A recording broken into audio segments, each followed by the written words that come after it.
പക്ഷേ ഞാൻ ആഗ്രഹിക്കുന്നത് ഇഷ്ടപ്പെട്ട പുരുഷനോടൊപ്പം ഒരു കുടുംബ ജീവിത. എന്റെ ആഗ്രഹം ഗോവിന്ദേട്ട സാധിച്ചു തരില്ലേ? തരും. അവള് കമ്പനിയിൽ എന്തൊക്കെ ക്രമക്കേട് നടന്നു കണ്ടെത്തി ഗോവിന്ദനോട് പറഞ്ഞിട്ടുണ്ട്. വിനോദും അതിൽ ഉൾപ്പെട്ടിട്ടുണ്ടോന്ന് എനിക്കൊരു സംശയമുണ്ട്.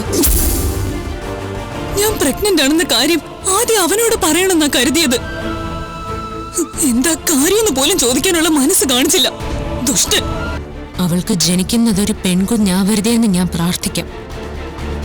അല്ലെങ്കിൽ പണത്തിന് വേണ്ടി അവൻ ആ പെൺകുഞ്ഞിനെയും. 25 ലക്ഷം ആരാണ് മാറ്റിയതെന്നും ആർക്കാണ് കൊടുത്തതെന്നും വ്യക്തമായി അറിഞ്ഞിട്ടാ എല്ലാവരോടും വരാൻ പറഞ്ഞത്. പ്രിയ, ഞാൻ അങ്ങനെ ചെയ്തിട്ടില്ല. നീയാണ് തട്ടിപ്പ് നടത്തിയതെങ്കിൽ പിന്നെ നിന്നോടൊപ്പം ജീവിക്കില്ല.